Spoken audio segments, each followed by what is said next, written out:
Hello, my soul brothers and soul sisters. I am Ron Smith, and this is the Dr. Ron Smith Investigating Show, where we separate the real from fake, the fact from fiction, and give you the winner's edge. And sometimes we able to turn your water into wine. This is season 2, episode 2, and we're going to talk about the good, the bad, and the ugly of the 401k plan.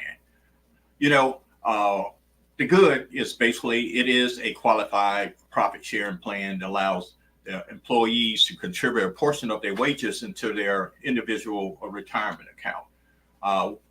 Now, the 401k is different from the Roth IRA, which means that basically 401k is one that tax deferred. The Roth IRA is basically you're paying your taxes up front. Now, there's pros and cons with that, and I can get into it right quick, is that one of the things about the IRA is that basically when you reach retirement age or 59 and a half, you can get your money directly, and then money is not taxed because it's pre-tax. And one advantage is that it's pre-taxed at the rate that it was generated at, not post-generated. Now, but we're going to focus in on the good, the bad, the ugly on the 401k. One of the things we all look forward to the day we're going to stop working. Now, that means that basically we're stopped creating from passive income to actually we move from actually active income to passive income. So basically, we're setting aside a nest egg. So basically, when we do retire, we get to do traveling, go on those exotic vacations, go to those sporting events, maybe golf, every day, play pickleball every day, et cetera, et cetera. All those things that we fantasize about while we should be working on the job. The good is that basically it kind of forces you to have a habitual savings for your future and for your retirement. That's the good. The next thing is basically, as I mentioned, is tax deferred, which means basically a portion of your income that you're using is put aside. And the next best thing about it is basically your employer is matching up to a certain percent.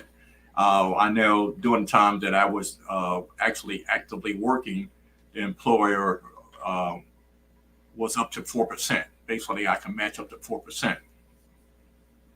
Now, one of the things that we're going to talk about, that there's a penalty for early withdrawal, but if you have a hardship, a medical hardship,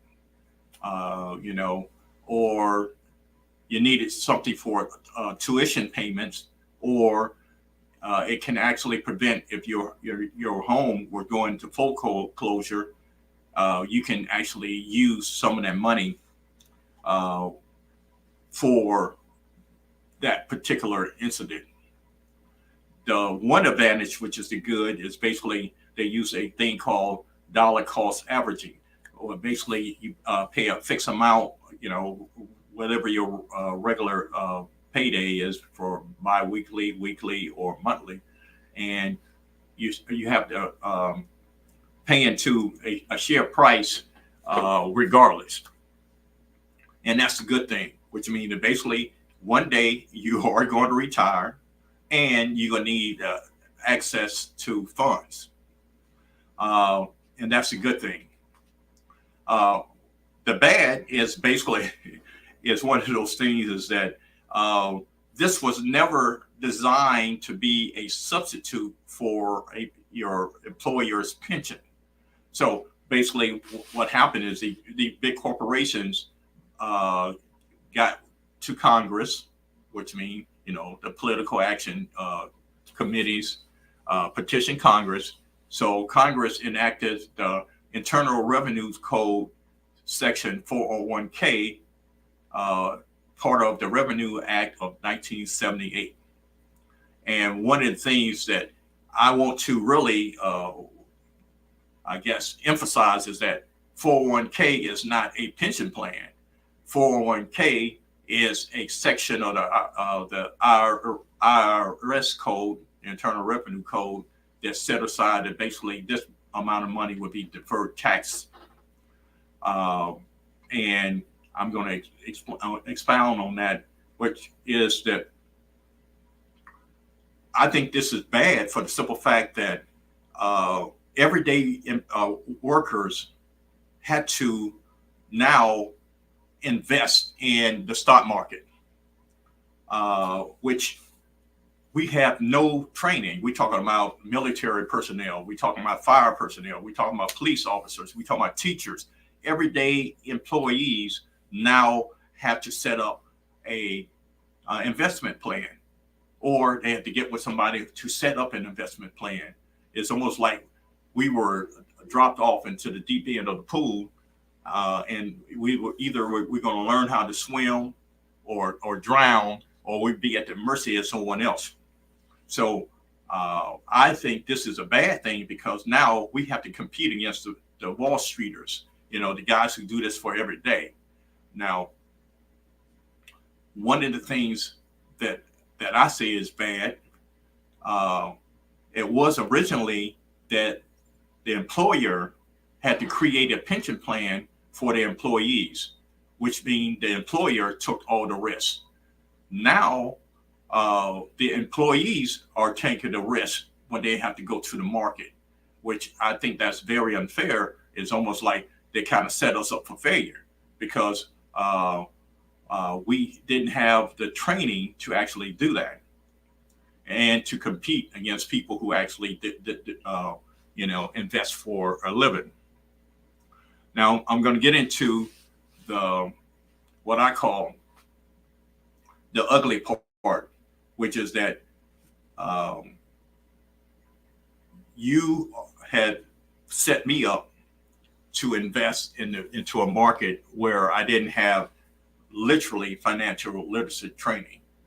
And we even talk about the basic financial literacy training, which means that basically normally, we are taught how to read. We're taught math in school. So those things, we are equipped to handle those things. But as far as financial literacy, nobody, now they're slowly integrating into the school regarding, financial literacy. But for the most part, we are pretty much on our own. They talk about, give us examples about, setting up a bank account, savings and, and that kind of thing. But to really understand what the market is and how volatile that thing is that you really need somebody to guide you through that. And you need somebody who have the training and be able to explain it to you in a way that you can understand it. Now, one of the things that the 401k is set up for mutual funds. And mutual funds is basically, you are buying a percentage of a share of a corporation. Now, they tell you that basically mutual funds give you a diversification, which is not necessarily true, because basically you're still talking about stocks. The diversification is actually where you have a portfolio, you have real estate, you have precious metal, et cetera, antiques. That is a diversification of a portfolio, not just mutual funds or not just stocks. So basically, when I was first introduced to the 401k, we were all, brought into a almost like an auditorium. We were giving a fancy brochure, what they call the perspective. And as I matured and found out some things that we're going to talk about, and this ugly part about it, the small print. Now, financial literacy is one thing. Basically, we're talking about the assets and liabilities and income and expenses, et cetera, et cetera. Setting up, your short-term, medium-term, long-term financial plans. That's basic financial literacy. Basically, setting aside uh, for your college or for your retirement. But the next piece to that is, do we really have financial understanding how this this I would say this corporate system or this consumer system or this uh, uh, system that we have in America, how it's actually worked. And what I mean by financial understanding is that if you are bankable, which means that basically you have a checking and savings account and you have a continuously have income that's sustaining you, basically, and you have a 620 and above credit score, those are the things that will get you to be more financial understanding. So when you go into, let's say, a financial institution and you're seeking to purchase a large item, they read your credit report, your credit history report card, and actually they determine whether you're credit worthy. Now, what would that have to do with a 401k?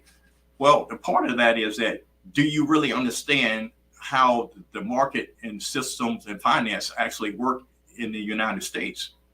And that is what is a critical part of actually, do you understand when you put aside your a portion of your money every month, what and how are those things actually are set aside and going? So one of the things that I feel that the ugly part about it is that if this is your money, you should be having easier access to it. Why do I have to get a 10% penalty for having access to my money? I feel that that's a little unfair. And we're going to talk about what are some of the limited inflexibility. It's one of the things that also prohibits us to having access. And then we're going to talk about the high administrative fees that comes along with someone actually managing our 401k. So we're going to take a break right now. And when we come back, we can continue with the good, the bad, and the ugly of the 401k.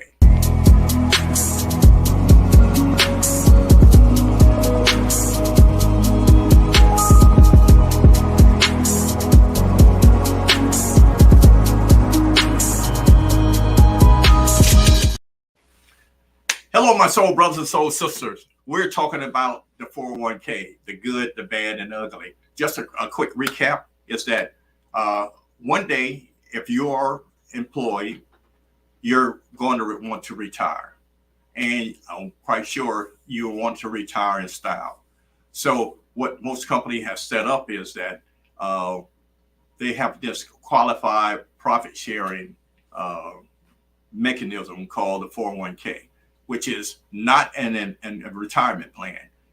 401k is come from the 401k section of the Internal Revenue Code. It's part of the Revenue Act of 1978. And one of the things that I had mentioned prior is that we need income when we decided that we're not going to, work anymore, where we decide to retire early, or we work until we get 62, 65, and some people are working up until they are 70. And one of the things that the 401k does is get you on a habitual paying process, and sometimes basically is It comes automatic out of your paycheck. And some of the benefits is that basically it is a saving and investing, and it kind of forces you to do that. And the next is that basically your employer will match whatever percentage it up to a certain percent. Like I said before, I know when I used it, it maxed up to 4%. And if there's some kind of medical hardship, you can actually have access to it. For your tuition payments, you have access to it. And if you need your funeral expense paid, you even have access to that. I'm quite sure your beneficiaries will be handling that. You won't be doing that. But the way they do it is that you take out a monthly whatever percentage out of your portion of your paychecks each month. And what they call that process is a dollar cost averaging, which means that, whether it's, $400 per month that you're buying into this mutual fund on a regular basis, regardless of the share price. Now, I'd say the bad is that basically, originally, employers created a pension plan, and they took the risk for investing the money for you, and that's how you got your 20-year pen, your watch, all those other etc. things, because basically the employer set up a pension plan for you. Well, in 1978, these corporations got together and they got Congress to enact the IRC Section 401k, what I just mentioned about the Revenue Act of 1978. So now the risk falls on the employee, how to invest their funds. And I feel that is bad because we have no prior training in this process. As a matter of fact, we didn't even have a voice in deciding whether this was good or bad. So that's the bad part about it. So one of the things that we have to, man up or woman up and get more involved into how that 401k will work for you. And I'm going to talk about that after I talk about the ugly. But you had everyday employees, from the military, police officers, teachers, dentist assistants, et cetera, et cetera, et cetera. These people now have to learn how to invest for their retirement, and without proper training.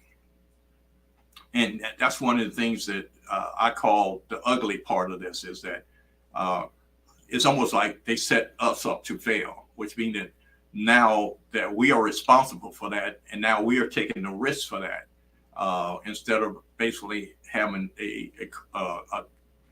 your employer, a company who has professional advisors in order to invest that. So without proper financial literacy, especially, is not a guarantee that you really understand what's in that perspective. Because if you see that perspective, everything look all shiny and all pretty, all the beautiful colors, and they always tell you how beneficial this is for you, and how this stock that they manage for you, how it grew, and what the assets are. But there's a downside to that, for the simple fact that we don't have the financial understanding of even how to read the perspective. One of the things that I will implore you is that when you do get your annual and or quarterly or semi-annual statement, start looking at it, actually read it, and see where the fees are going. So one of the things that I'm going to talk about in a few minutes is actually reviewing and 401k investment, and this is arbitrary. One of the things I don't like about this 401k is the limited in flexibility. Basically, you're kind of locked into mutual funds. Now, there's ways that you can get out of that, and I might as well mention that. Is you could what is called a self-directed 401k, which is basically meaning you can direct your 401k into certain other mechanisms. One of the things that I recommend, especially, I'm not really heavy into stock, but I do understand it a little bit, is a thing called target date funds. Target date funds they match your investments to the S&P's 500, which is S&P, the Standard & Poor's 500s, of the 500 corporations that actually are doing well. So basically,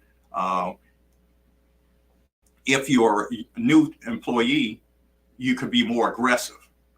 Like, if you from 25 up to 35 or 40, you could be more aggressive in the Standard & Poor's with the stocks that are more, riskier. And from 45 to, let's say, around in your late 50s or 60s, they start minimizing those things to more stocks that's not as riskier, because basically during that time you have accumulated a series of wealth, but at the same time it's not risky that you're going to lose money as you get close to retirement. Now, if you can't do that, just go with the index funds. The index funds, which stock investments is my other advice and suggestion, that you can put your 401k. Now, you can also put your 401k in real estate, but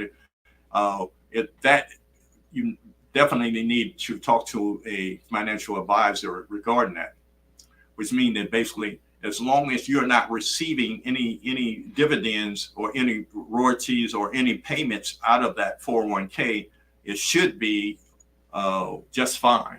As long as the whole idea for the 401k is for the long term.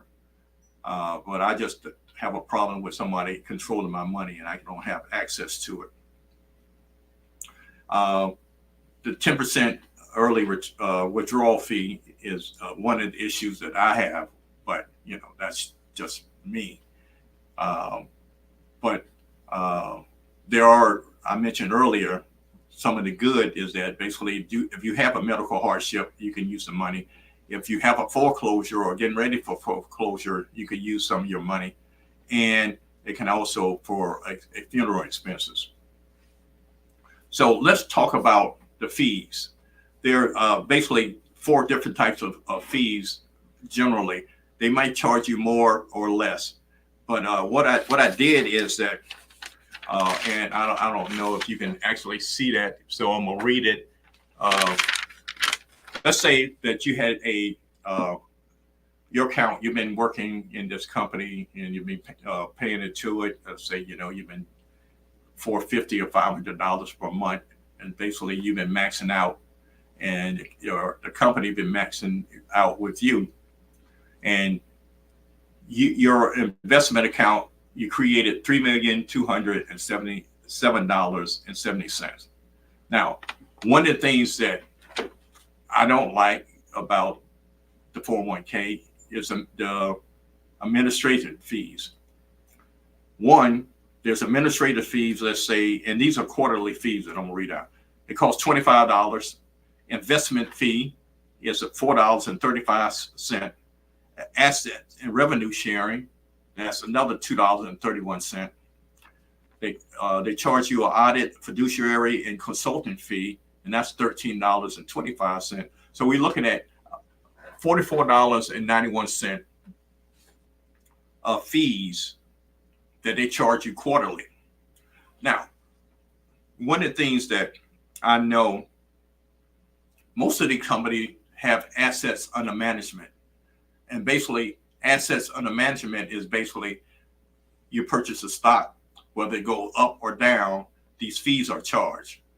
Now, if you have an investment advisor, somebody who's actually into growth, they ensure that whether it doesn't matter what the market goes up and down, that you're going to get increase.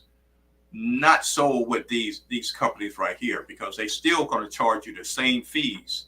So imagine each quarter you're paying like this person $50 just for almost like the admission fees. So think about it, over 20 or 30 or 40 years of your employment, this person is getting $50 every 4 months.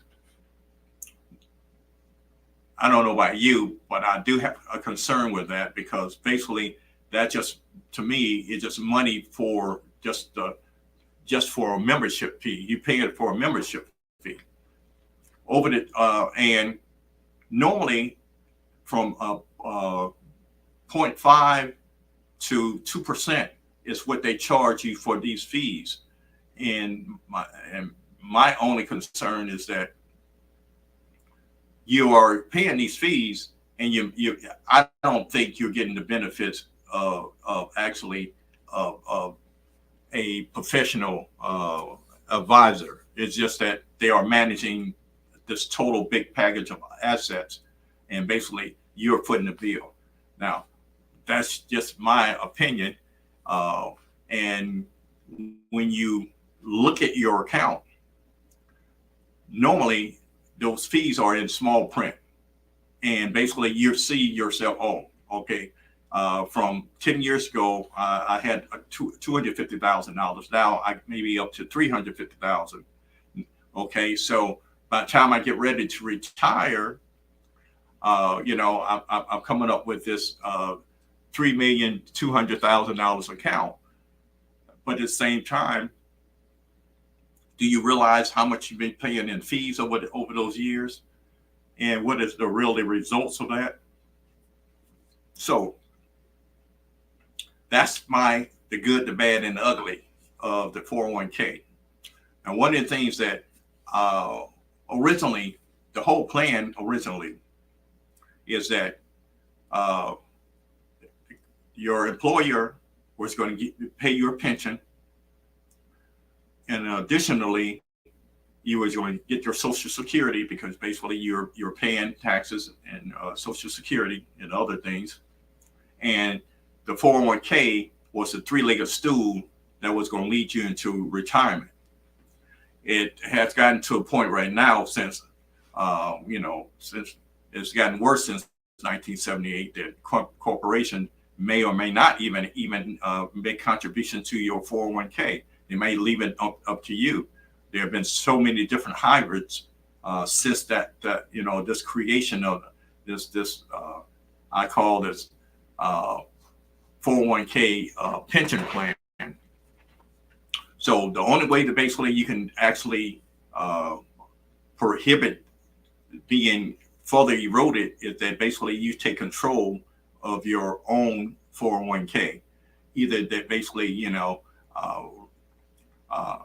a real estate investor, so obviously, basically, I'm going to